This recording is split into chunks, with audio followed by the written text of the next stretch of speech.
Just wanted to sit down and kind of go over a few things. So as a lot of you guys might know, me and Tara are doing wedding films or wedding videos, whatever you want to call it.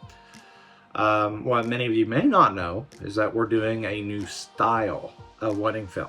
Okay, so you have like your traditional like highlight film, which is like 3 to 5 minutes with like music overlaid, right? And then you kind of have like images, and you basically get the same story from every single video that you get. Like you have the startup of the vows and all that stuff, so it's like some emotional moment in the vows, and then after that you've got the cinematic opening of the video, and then after that you get into like the dress, like them getting dressed and all that. Like it's very predictable. You know exactly what's going to happen in the next part of the film because they're all exactly the same. And me being a filmmaker starting back in 2019, I've done it most of my life, but I didn't really get real crazy about it until like 2019, something like that. And my wife's always had a knack for photography, and then as I started getting into it, she started liking video more, and so our passion kind of grew together as a couple. And Chris and Whitney, shout out to Chris and Whitney, our first wedding we ever did, we had a camera, and they were like, hey, we saw that they were going to get married, and we were like, hey, do you want us to come film your wedding? We won't charge you anything. And they were like, yeah, that'd be awesome. So we go and we film, and we get our first taste into wedding films, and we're like, we love this is awesome. So we've been blessed enough to figure out that we enjoy shooting weddings. We love it.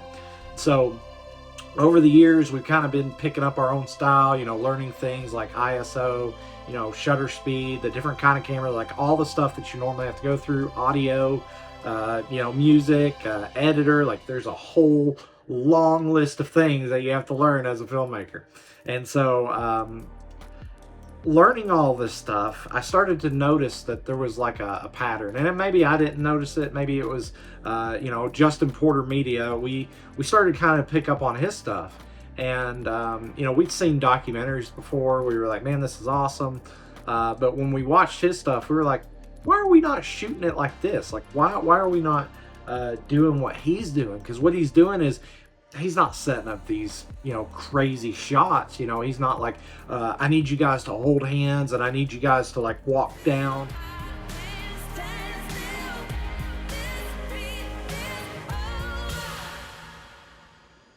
First of all, where'd you come from? Like, you just came in and like an eagle swooped up my boy and just took him away.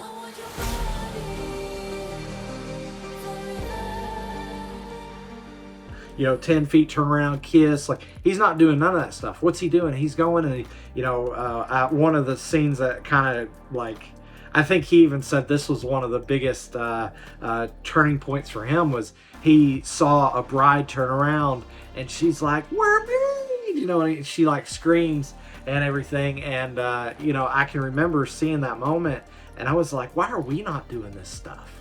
Like, why? And what's holding us back from doing it? And it's like nothing. There's nothing holding us back from shooting these films the way that we want to shoot them. And so starting from 2022 on, we started to press into, might have been 2023, we started to press into this new style. And I think it started with Austin and Ramsey's wedding.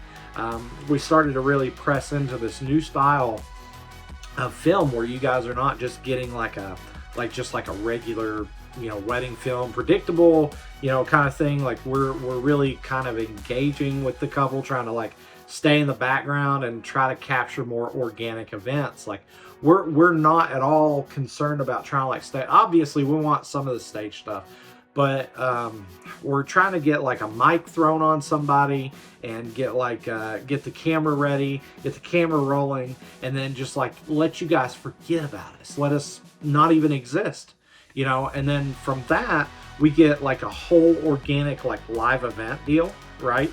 And through that we're able to actually build a story. I'll come out and I'll direct, kind of like a movie, I guess you could call it kind of like a movie, but I show up and I've kind of got in my mind how things are going to go. And then everything changes, and I just follow in line with whatever's going on that day.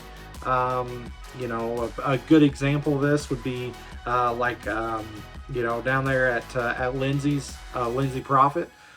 We shot her wedding, and it came downpour during the ceremony, or right before it, and everybody was brokenhearted, and obviously for obvious reasons, and everybody was like turning their camera off, and they were like all kind of getting together, and I was like, no, I think this is going to turn out to be great, turn out to be right. So we had our cameras going. Me and John did, buddy of mine. We started to slowly start grabbing these shots of people's reaction during a time that we were really uncertain of what was really going to happen. But I was like, man, if this turns out to be bright and sunny and all this different stuff, it's gonna be an amazing film. And so I go and I go out and capture some of people's reactions. Through that whole moment of being able to experience that I don't have to conform to the normal videographer. We've really been designing and building our own, I guess you would call, brand. So I've started to kind of pick up that, I want to be talking more about what we're doing, like what our plans are, and something that I think we need as videographers. We need to kind of set the standard, and it's kind of like watching a television show where you flip through the channels, and you have these different TV shows that you're watching. That's kind of how I feel like with wedding films. Is it's not something that everybody is going to do the same way. And I think that's the direction that we need to be taking everything. Is what is the end goal as us as videographers?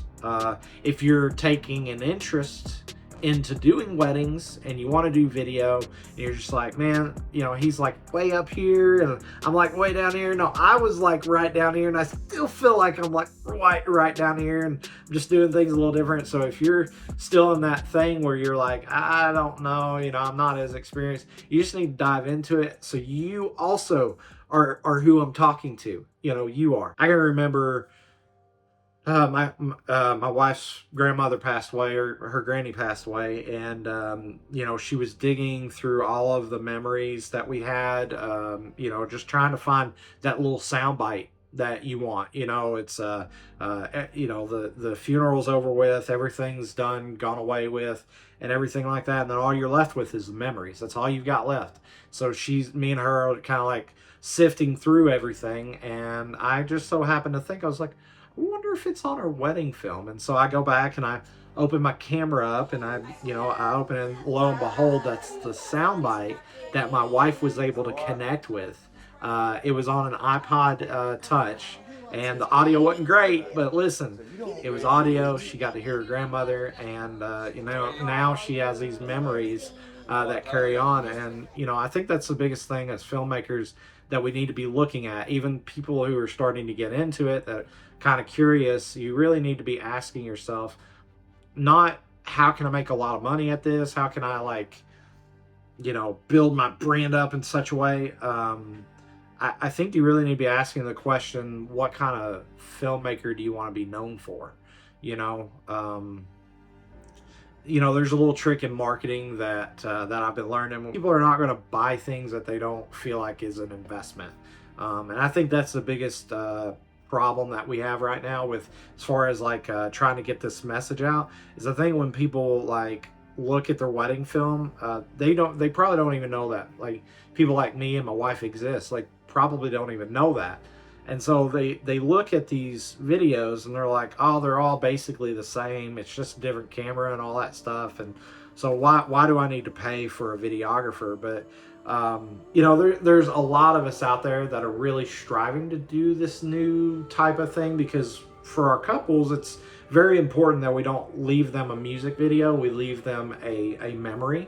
And so that's what we really are trying to cultivate here, is an environment of memories and movies that you can go back and watch, and as filmmakers, I feel like that's what we really need to be focused on, honed in on, connected with, figure out what our couples want, figure out what they need, figure out like what's most important to them. And then I think our job is to capture that in the way of their own unique style. And then I feel like that they need to like be given an individual film based on their need, not creating a film that meets our creative style per se. It's more of like a memory that we're making, and then we're creating our own style on top of that, and then like it all comes together to make their own unique film. That's what we're striving to do, and that's what I hope more filmmakers pick up on, is cultivating memories.